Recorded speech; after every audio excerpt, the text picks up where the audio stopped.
group of people in the country has been measured as being those who have no belief or who are atheists. By far the fastest growing. It's doubled in the last 10 years. People are evidently lying to the opinion polls. There aren't enough churches in the country, and there are plenty of them.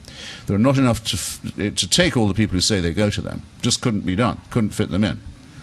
I don't think people who have doubts about religion are going to tell them to opinion pollsters who call them up at dinner time.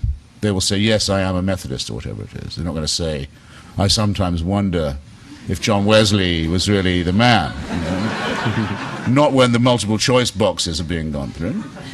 So, but unfortunately, I mean, there are people who think that that's the way to go politically. I mean, the president, for example, thinks that to say someone is a person of faith is axiomatically to confer a compliment on them. And if you remember, he did it to Vladimir Putin, KGB goon and hood, and increasingly, evidently, very dangerous man to have in charge of Russia.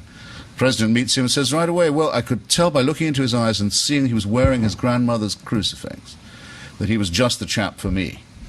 Now, in a strong field, I think that's the stupidest thing the president has yet said. And he must, I think, occasionally regret it. And I tried to get a researcher onto this once to find out, I just need to know something. Has Vladimir Putin ever worn his grandmother's crucifix since? Had he ever been seen wearing it before? Or did he just think this should be enough for the President of the United States? Because if so, it would show that religion was not just metaphysically incorrect, but as I have believe said, a danger and a poison to all of us. If our republic can be, and its president can be pushed over like that, like someone offering garlic to a vampire, then we really are in trouble. But just to follow up though, it just sounds like you would have almost no religion in the U.S. if it was true what you were saying, is that once you became an advanced scientific society, you lose interest in religion, which is not the case. I'll say a bit more. I mean, take the case of the so-called intelligent design school. They want at least equal time. They used to want to ban evolution. Now they want equal time in schools. So they've brought, with their Discovery Institute friends from Washington, moves on school boards and courts in Oklahoma, Kansas, Texas, and the most conservative county of Pennsylvania around the town of Dover. And they have been humiliated in each case. This is in Kansas, in Texas, in Oklahoma, and in the most reactionary part of Pennsylvania, thrown off the school board by the electorate and thrown out of court as flat-out unconstitutional by the judges, in all cases Reagan Republican appointees. And I don't know what they're going to do next, these rednecks. I don't know what they're going to do. But I know why it doesn't work, and why it's not going to work. Because there may be many parents in Kansas who say, well, I personally think that God made the rocks and so on, and only made them 6,000 years ago. But they don't want their children taught that in school. They don't want to come from a state where they get laughed at when they say where they're from. Oh, you're from Kansas. That's the place where they don't like that. It was the same with the Confederate flag issue. Quite apart from the racism, a lot of people didn't want to come from a state that had the Confederate battle flag on its... Among other things, people won't have their conventions in your state. You'll suffer for that too. You'll get laughed at when you travel. They don't want this. And nor should they have to put up with it because of a handful of crackpots.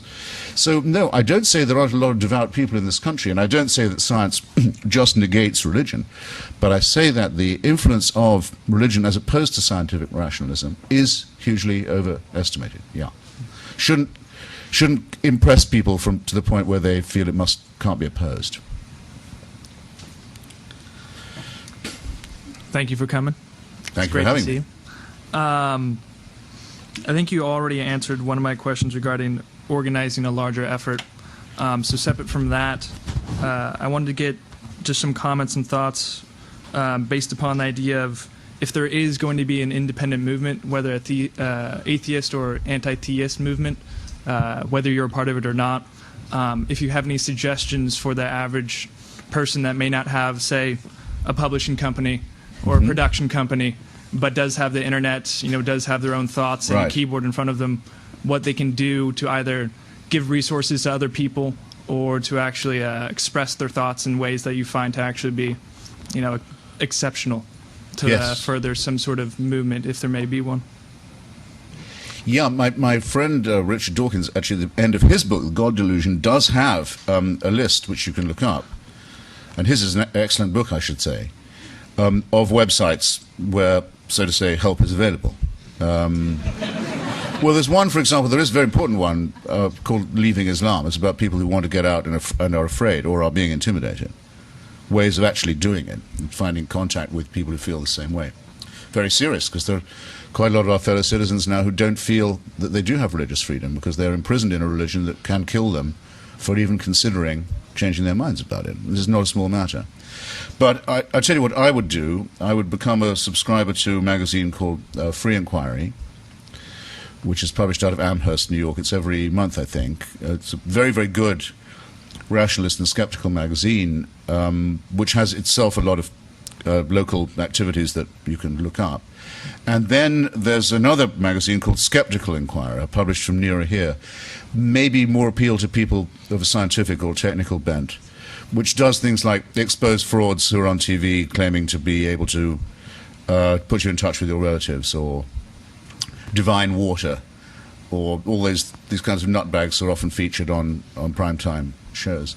And puts you also in touch with the work of the great magicians, Penn and Teller and James Randi, who again show that miracles are easy, and they can also show the fraudulence of anyone who tries to exploit them. There's a world of wonder awaits you. And these magazines will also show you and point out to you the areas where resistance is needed, say to the continued attempt to teach nonsense in American schools. Yes, children, that concludes the biology period, and now get ready for your creation studies hour. And after the astronomy class, we'll have the astrology class for equal time. And then the chemistry alchemy period. It's enough to make a cat laugh, isn't it? But there are people who think this is what should be done to stultify American children. So you can meet up with other people who think that that's a bad idea. Yeah, two things, an observation and a concern. My first observation is that I think you share something in common with Jesus, in that both of you seem to be attacking aspects of religion. But I note that in his case, he attacked the specific religious leaders, whereas you attacked the religion itself. And I just find that interesting. Our resemblances are often pointed out. I'm sad to hear that. I thought for sure I'd be the first. The second thing, a bit of concern, if we start going more and more toward atheism, I mean, you mentioned some of the horrible things that have happened in the name of religion, but I look at one of the greatest genocides, or at least mass murders ever, was by the Soviet Union under Lenin and Stalin, when in the name of, among other things, atheism, they killed an enormously large number of their own people. And what do you think would prevent that from happening if indeed you are successful? I have a chapter on this in my book because it's a very frequently asked question. I think it's also a very serious one. I have to condense the chapter briefly, if I may, but here's the situation. Until 1917, the year of the Russian Revolution, millions of Russians, millions and millions of them, had for hundreds and hundreds of years been told that the head of the state, the Tsar, was also the head of the church and was a little more than human. He was the little father of the people. He wasn't quite divine, but he was more like a saint than a human. And he owned everything in the country, and everything was due to him. That's how a gigantic layer of Russian society was inculcated with the servile, fatalistic ideas.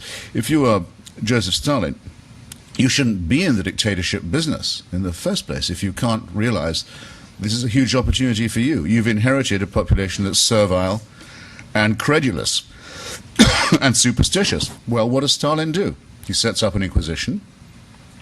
He has heresy hunts and trials of heretics, the Moscow trials. He proclaims miracles. Lysenko's agriculture that was supposed to produce 3 harvests a year, or whatever it was, the pseudo-biology that would feed everyone in a week. He says that all thanks are due at all times to the leader. You must praise him at all times for his goodness and kindness. And incidentally, he always kept the Russian Orthodox Church on his side. It split. It split the church, and some of them moved to New York and set up a rival. But the Russian Orthodox Church always remained part of the regime. He was not